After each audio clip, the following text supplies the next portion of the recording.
Powered by the Montana Television Network. Montana This Morning continues on Montana's News Leader.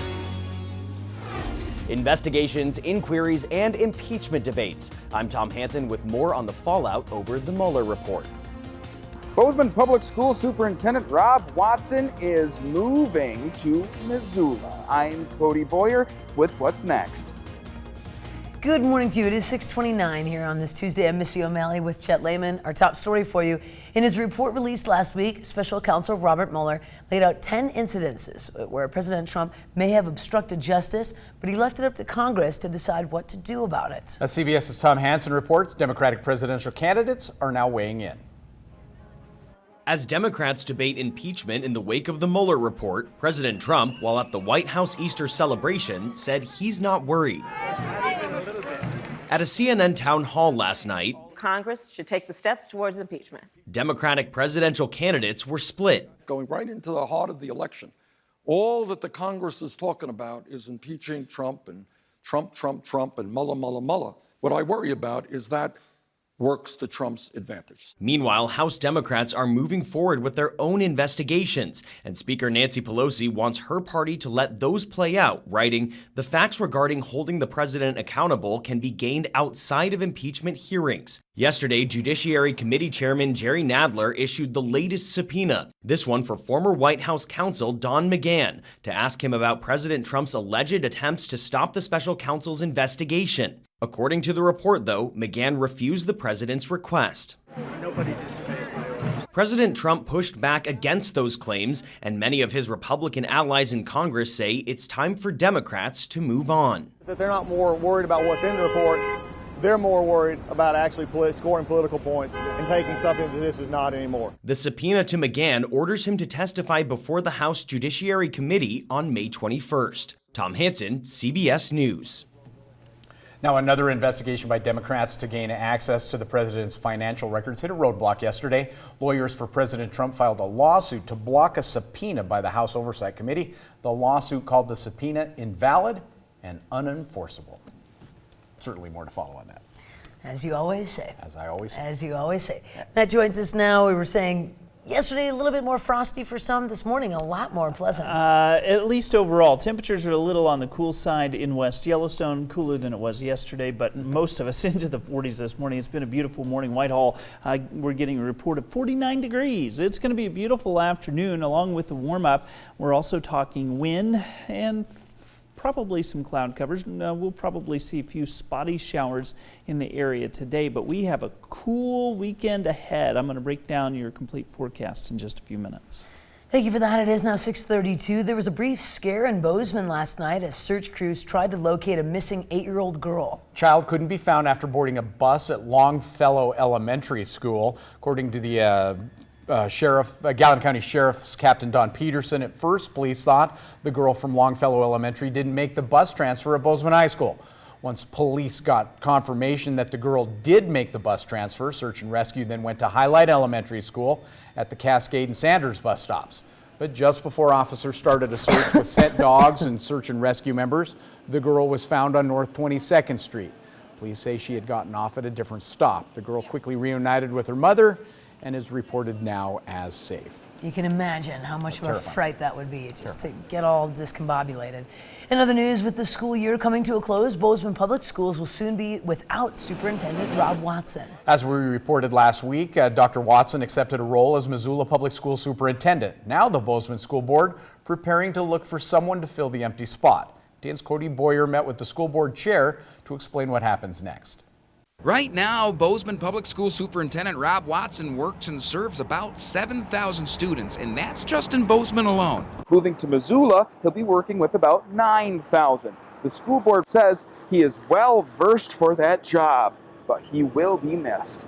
It's a big deal. Rob has been an extraordinary superintendent. He's been nothing but exemplary throughout our system. Bozeman School District Chair Andy Willett says Rob's set of shoes will be a tough pair to fill. He has left our district in a great spot. Because of that, I think we're very much prepared to take the next steps we need to do with the district. He says the superintendent isn't leaving the school nor the rest of his community ill-prepared. I think it's more far-reaching than the district, frankly. The community at large or as a whole is going to miss him as well. I know he sat on the hospital board, United Way. Watson also had his hands in local early child literacy and the construction of the new high school. It's been a very ongoing project that Rob's been very instrumental with, and we're going to miss his leadership in that. Watson's departure will mean something else to Willett and the rest of the board.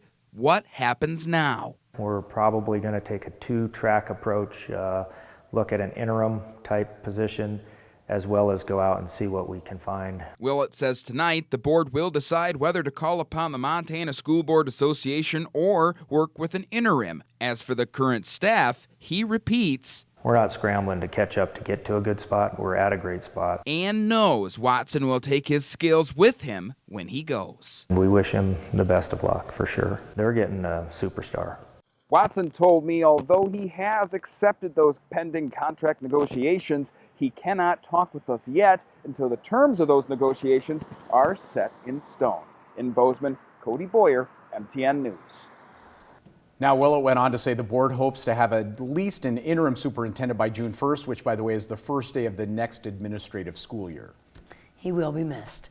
And the 6-month legal battle over Bozeman's Public Safety Center is now over. Last night, the City Commission voted 4-1 in favor of a $22,000 settlement to Roger Koopman. The payment will also go to Koopman's legal fees, which of 2/3 were paid by himself, and the rest was paid by 25 public servants. Commissioner Iho Pomeroy said she could not support it because she didn't think it was ethical. It cannot be threatened like this. And or other people could have been encouraged to do the same thing. And our city is sending a message to those kind of people, don't do that.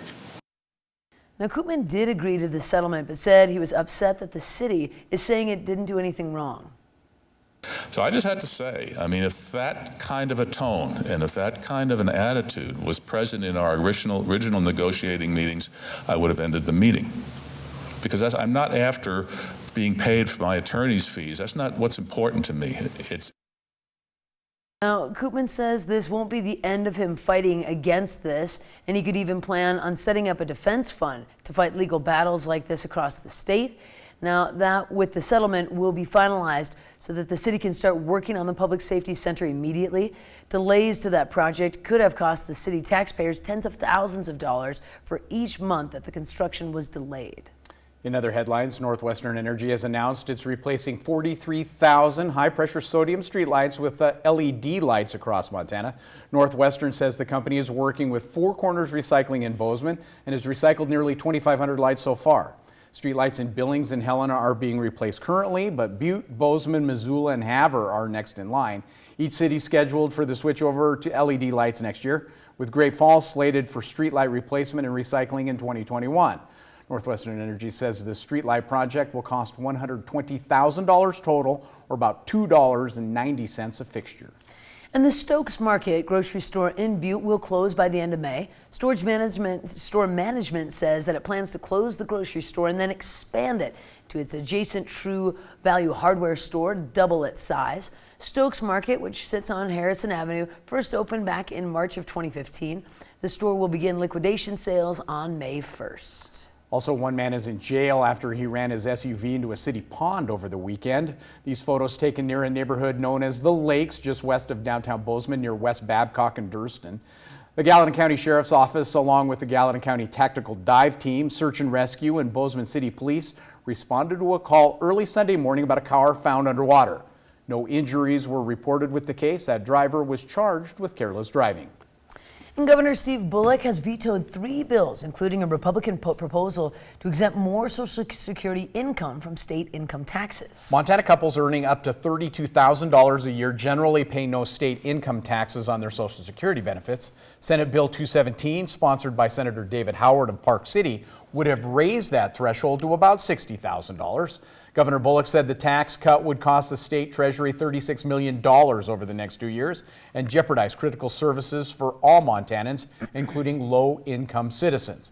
Governor Bullock also vetoed bills that would have required certain families to seek unpaid child support payment before they could get food stamps, and one that would have made it a felony to give false information to a police officer.